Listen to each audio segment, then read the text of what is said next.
You know, one of the best bits of advice I can give you is to avoid negative people in your life. Um, or avoid negative talk. That's probably the best way of saying it because, for all intents and purposes, I've got a big family.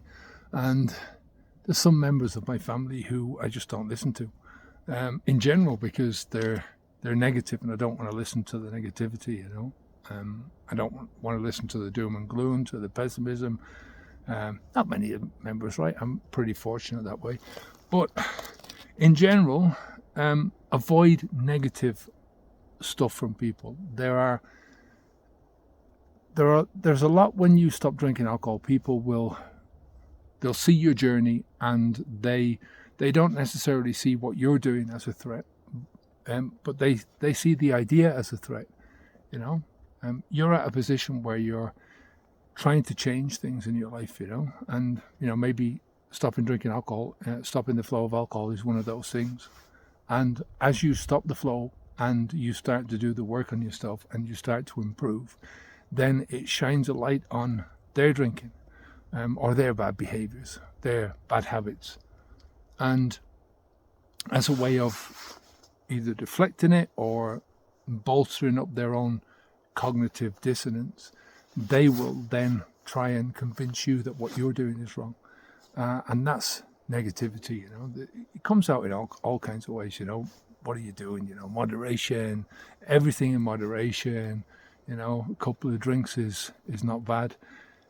When they're talking about a couple of drinks, they're not talking about just taking one or two drinks into your body. If that's what this was all about, and just having one drink in a blue moon, like I had an Auntie Fanny, and she only drank a glass of sherry once a year at Christmas. I'm not sure if it was Christmas Eve or whatever. It doesn't make any difference. But that was her. That was her idea of drinking. Maybe she had a glass of sherry at other special occasions, but that was it. And that was her idea of having a couple of drinks. Now, if we all did that, there would be no problem. There'd be no issue with it. It's people who are choosing to drink as a lifestyle choice, as a way of relaxing, as a way of socializing, and considering that we want to relax all the time. Our default is to relax and to chill and to take it easy, right? You work during the day, you come home, you want to relax. You want to relax at the weekends. You want to relax on your holidays. You want to relax on Christmas and other special occasions. You want to celebrate. You want to socialize with people. And this all gets entwined into all the best parts of our lives, right? That's what we're talking about. And that's where the damage is done because we're drinking so much. If it was only a couple of drinks, it wouldn't be bad enough. And as far as the moderation is concerned, would you moderate arsenic in your life? Everything in moderation, really, jumping off tall buildings in moderation. So just be careful about who you're listening to in life. Some people you're just going to have to avoid. I found there was a clear distinction for me with my friends. There was the friends that were part of my life because we shared the drinking with each other, and that was it.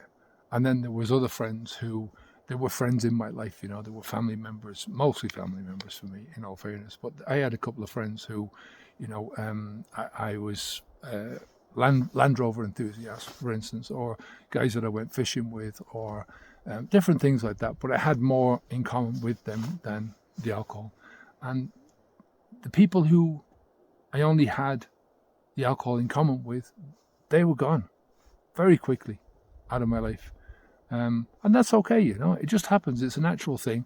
A lot of this stuff is going to be just it will happen naturally, and you don't have to worry about it, But it's where somebody is close to you, and you have to say it to them. That's where I think the difficulties can come into this, right? But it has to be done. This part of the work, stop the flow, do the work, move on. If you're looking for help to stop drinking alcohol, don't forget to check out habitsv2.com. We've got a full program there, whether you're looking for, we've got a full program that'll take you all the way through to a year, and it's all about doing the work, changing mindsets, breaking down the habits, the breaking down the habits and building the habits. This is all part and parcel of changing the mindsets and changing the thinking, changing how you view yourself in this world. that all becomes, so we're not deliberately setting out to break habits. It just happens as, again, a natural part of the process. And we've also got one-on-one coaching as well, if you're interested in that, if you don't want to do the videos. Take care of yourself, have a great week, and I'll speak to you in the next video. Onwards and upwards.